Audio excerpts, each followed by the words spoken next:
estou rodando e nunca você não roda aqui, ó. Nossa, deu um pouquinho. Mas agora esse ano ele vai dar mais ainda. E aquele já deu uma Deu escorregada. umas 10. 10. Mano, você viu o dia que ele escorregou? Tá esticando. Ah, cai de costa. Isso aí? Então ele escorregou. Só tem lá e Deixa eu enxergar, deixa eu ver. a portuguesa muito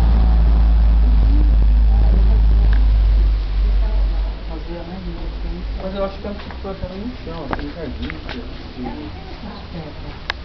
Então ela vai procurar mais terra, Sim, mais se tivesse no jardim. jardinzão. Antigamente, fazia no portão, assim, no arco, aí enrolava ela no arco, igual mais coisa. Porque tem como pegar a muda dela? Eu não sei o que faz. Faria, vai fazer isso aí.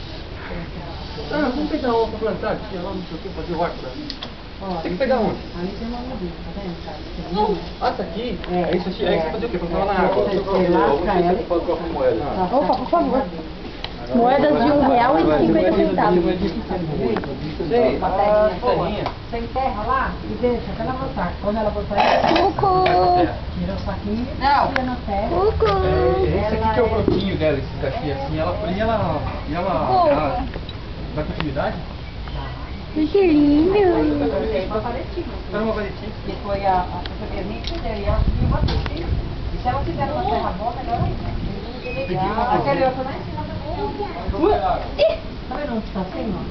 Vi. Aquele galho lá, tá Tô vendo. É uma muda aquele lá. Aquele lá em cima, assim. Quebrava lá uns cavalinhos. Olha o peixe, olha o peixe.